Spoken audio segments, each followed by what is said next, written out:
বৌদি, ও বৌদি। উফ, এই বৌদিটাও না একবার ডাকলে সাড়া দিতে পারে না। দেখি যাই একবার রান্নাঘরে গিয়ে, কানের কাছে গিয়ে চিল্লে বলতে হবে, তবে যদি শুনতে পাই তো পাবে।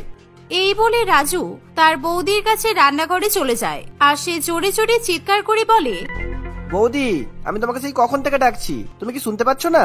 তুমি আমার কলেজের প্রজেক্টটা কোথায় রেখেছো? আমি তো তোমাকে বলেছিলামই ওই প্রজেক্টটা হাত দেবে না, তুমি তাও সরিয়ে রেখেছো কেন?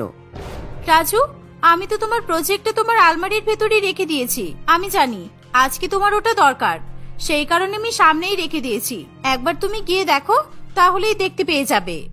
আমি অনেক খুঁজেছি, কোথাও দেখতে পেলাম না। এবার তুমি চলো, গিয়ে আমাকে খুঁজে দাও। এই বলে রাজু তার বৌদিকে নিজের রুমে নিয়ে যায় এবং তাকে প্রজেক্টটা খুঁজে দিতে বলে।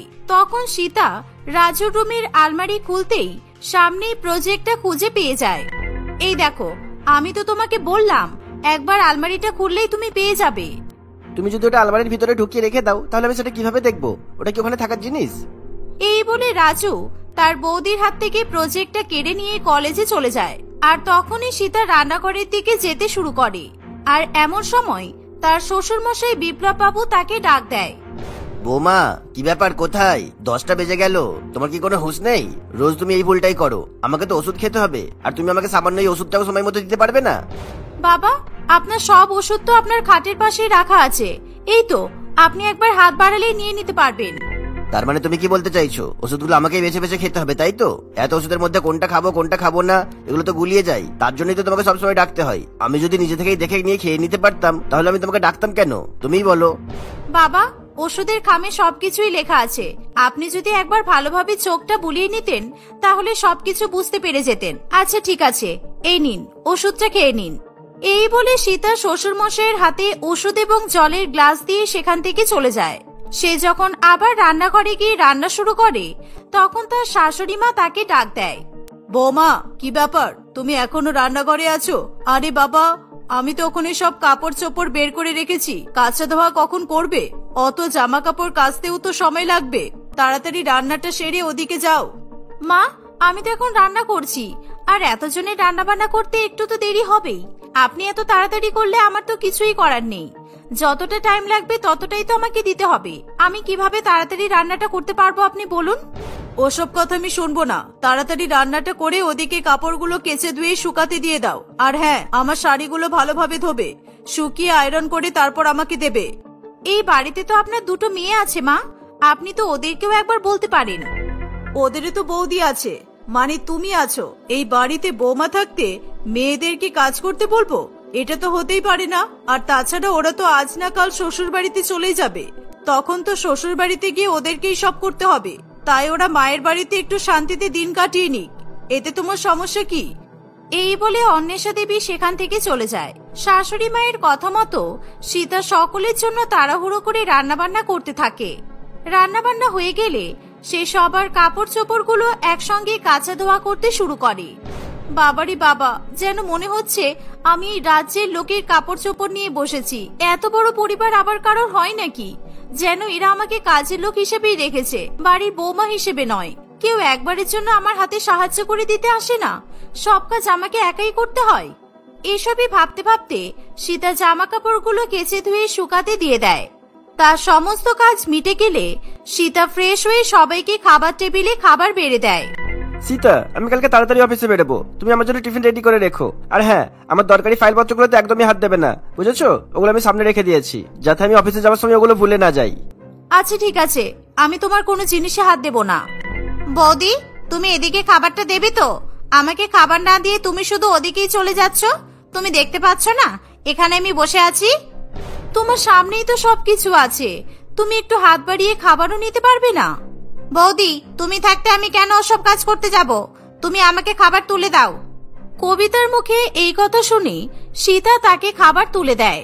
সীতা যেদিন থেকে বিয়ে করে এই শ্বশুর বাড়িতে এসেছে, সেদিন থেকেই সকলের খাওয়া হয়ে গেলে সবার শেষেই সীতা খেতে বসে। সেদিন সকলের খাওয়া দাওয়া অনেক দেরিতে শেষ হয়, আর সকলে খাবার খেয়ে উঠে চলে গেলে সীতা নিজে খাবার নিয়ে বসে পড়ে। ঠিক তখনই সেখানে সীতার শাশুড়ি মা এসে বলে, বৌমা, তুমি কি চোখে দেখতে পাও না? দেখতে পাচ্ছ না আজকে কত রোদ্দুর? আর আমি তো তোমাকে সবসময় বলি, বেশি রোদ দেখলেই আমাদের সব আচারগুলো রোদে দিয়ে দেবে। এটাও তোমার মনে থাকে না, তাই তো? আমার তো সবকিছুই মনে আছে, আসলে আমি ভাবলাম যে খাবারটা খাওয়া হয়ে গেলে তারপরেই যাব। এতক্ষণ ধরে তো না খেয়েই থাকলে, আর একটু না খেয়ে থাকতে পারতে না? আচারগুলো ছাদে দিয়ে এসে তারপর খাওয়া যেত না? তুমি বরং যাও, আচারগুলো ছাদে দিয়ে এসো, তারপর এসে খাবে। যাও। শাশুড়ি মায়ের মুখে এই কথা শুনে সীতার খুবই খারাপ লাগে। তবুও সে কোনো কথা না বলে আচারগুলো নিয়ে ছাদে চলে যায়। সে আবার নিচে এসে খাবার টেবিলে বসে পড়ে। তখন তার শাশুড়ি মা সেখান থেকে চলে গেলে তার ননদ কবিতা সেখানে এসে বলে, বৌদি, তুমি কি আমার কোনো কথা বুঝতে পারো না? আমি তোমাকে কতবার করে বলেছি আমার 12 প্রজেক্ট জমা দিতে হবে, আর আমি তোমাকে বলেছি আমার খাতাগুলোর উপরে ফ্রন্ট পেজে সুন্দর করে ড্রয়িং করে দিতে, কিন্তু তুমি তো কিছুই করনি। আচ্ছা, আমি এখন বুঝতে পারছি তুমি ইচ্ছা করে করনি, তাই তো? আমি তো তোমাকে বললাম আমি কিছু আঁকতে পারি না, আর তাছাড়া ওটা তো তোমার দরকারি প্রজেক্ট। যদি কিছু ভুলভাল হয়ে যায় তখন তো তুমি আমাকেই বলবে। সামান্য একটা কাজ দিয়েছিলাম, তুমি সেটাও করতে পারোনি। ঠিক আছে, তোমাকে করতে হবে না, আমি বরং কৌশানীকেই বলে দিচ্ছি। এই বলে কবিতা সেখান থেকে চলে যায়। কবিতা চলে যাওয়ার পর সীতা একটু ভালোভাবে শান্তি করে খাবারটা খেয়ে নেয়। খাবার খাওয়ার পর সে আবার কাজে লেগে পড়ে। এভাবেই সকাল থেকে রাত পর্যন্ত সীতা বাড়ির কাজেই ব্যস্ত থাকে। আসলে সীতার বাবা মা তার অনেক বড় ফ্যামিলিতে বিয়ে দিয়েছিল, আর সীতাকে তার পরিবারের সমস্ত দায়িত্ব বহন করতে হয়, কারণ সীতা ছিল বাড়ির বৌমা। এভাবেই দেখতে দেখতে কিছুদিন কাটে। একদিন সীতা সমস্ত কাজকর্ম করে অনেক ক্লান্ত হয়ে পড়ে। তখন সে নিজের রুমে রেস্ট করতে চলে যায়। এমন সময় তার শাশুড়ি মা তার কাছে গিয়ে বলে, কি ব্যাপার বৌমা, কাজ মিটে যাওয়া মাত্রই তুমি তোমার নিজের রুমে চলে আসলে, আবার এখানে এসে শুয়েও পড়লে? তুমি কি ভাবলে তোমার আর কোনো কাজ নেই? ওঠো, তুমি জানো না আমার আরো শাড়ি আছে, ওগুলো তো আয়রন করতে হবে। আর তোমার 2 ননদ, ওদের জন্যও তো কিছু খাবার বানাতে হবে। অনেকক্ষণ ধরে ওরা কিছু খায়নি, তাই ওদের খিদে পেয়ে গেছে। তাড়াতাড়ি ওঠো।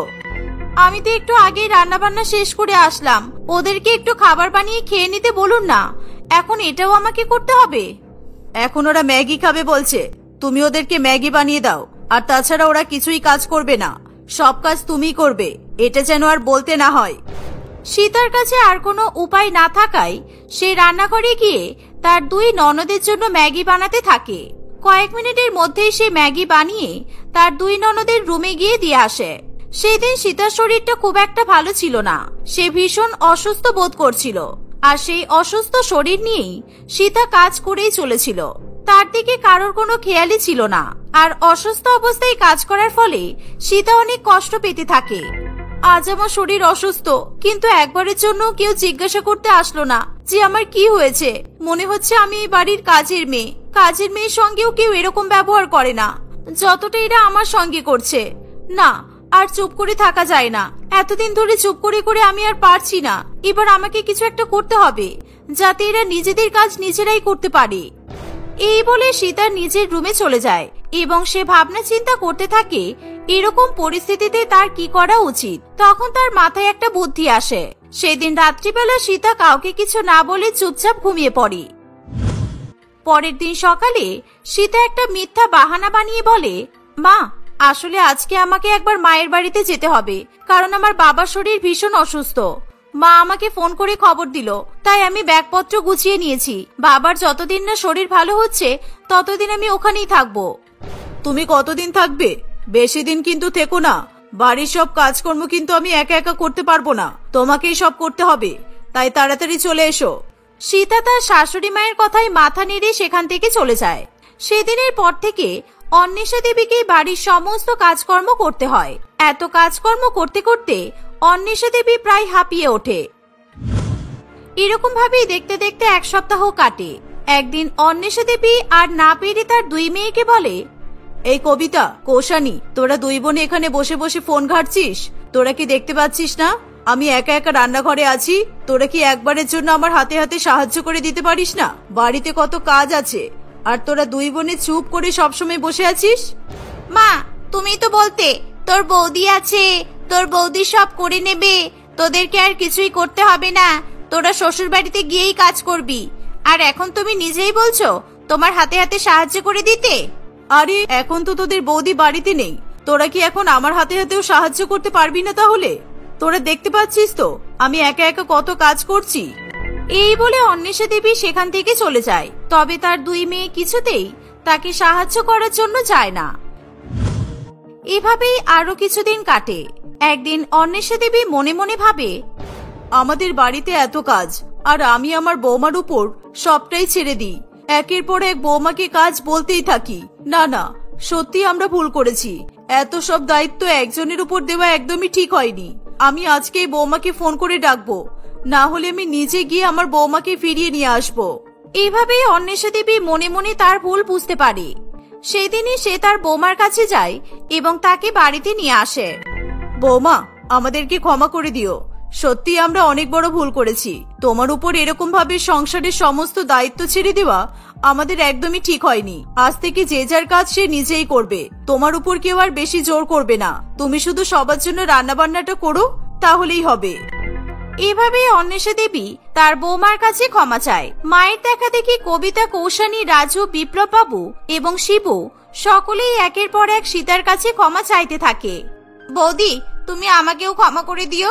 আমিও তো তোমাকে যা ইচ্ছা তাই করে বলেছি, কিন্তু তবুও তুমি আমার মুখের উপর কখনো কথা বলনি।